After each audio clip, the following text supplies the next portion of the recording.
pagi Bapak dan Ibu sekalian. Perkenalkan, nama saya Andi Haganta Ginting. Saya adalah kelompok 1 angkatan 3 Latsar CPNS 2021 Pemerintahan Provinsi Sumatera Utara.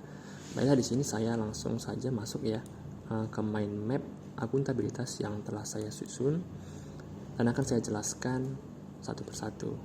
Nah, di sini saya sudah membuat kerangka mind map ya. Kita bisa lihat sendiri. Di sini saya membuat pendahuluan di awalnya, yaitu mengenai latar belakang, deskripsi singkat, serta tujuan pembelajaran tentang akuntabilitas. Nah, di sini yang untuk poin yang kedua kita juga bisa melihat masalah konsep akuntabilitas. Di sini ada indikator, lalu pengertian akuntabilitas, serta aspek-aspek akuntabilitas, pentingnya akuntabilitas dalam kehidupan ASN, serta bagaimana tingkatannya dalam akuntabilitas, serta nanti saya rangkumkan. Nah, di sini fokus ke aspek-aspek akuntabilitas. Nah, di sini saya jelaskan ya. Yang pertama itu adalah akuntabilitas sebagai sebuah hubungan.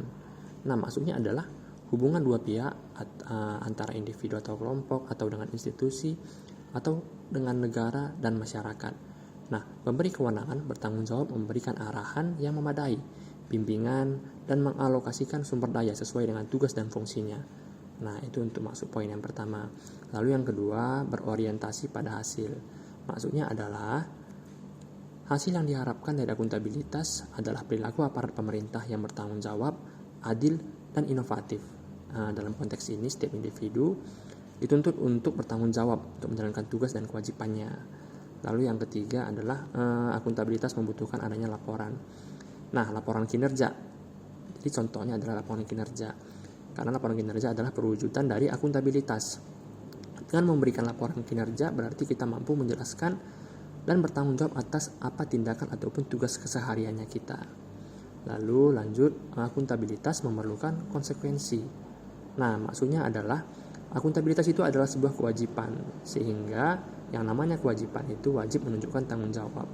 Dan tanggung jawab itu bakal berujung pada konsekuensi. Nah, seperti itu.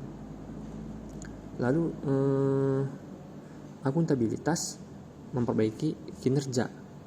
Ya, memperbaiki kinerja tentu saja karena dengan tercapainya akuntabilitas, tindakan-tindakan yang mencerminkan seorang ASN itu memiliki akuntabel, maka pelayanan kepada masyarakat juga akan berubah, dalam artian itu kualitasnya lebih baik.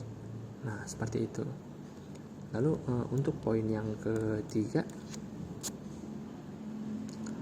itu mekanisme akuntabilitas ya. Kita bisa lihat satu persatu di sini.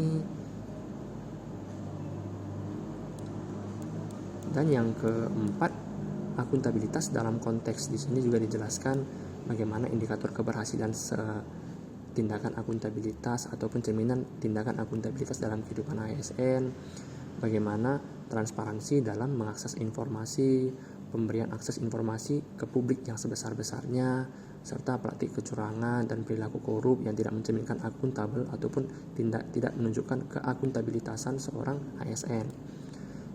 Juga termasuk ke bagian penggunaan sumber daya milik negara dan penyimpanan dan penggunaan data untuk informasi pemerintah.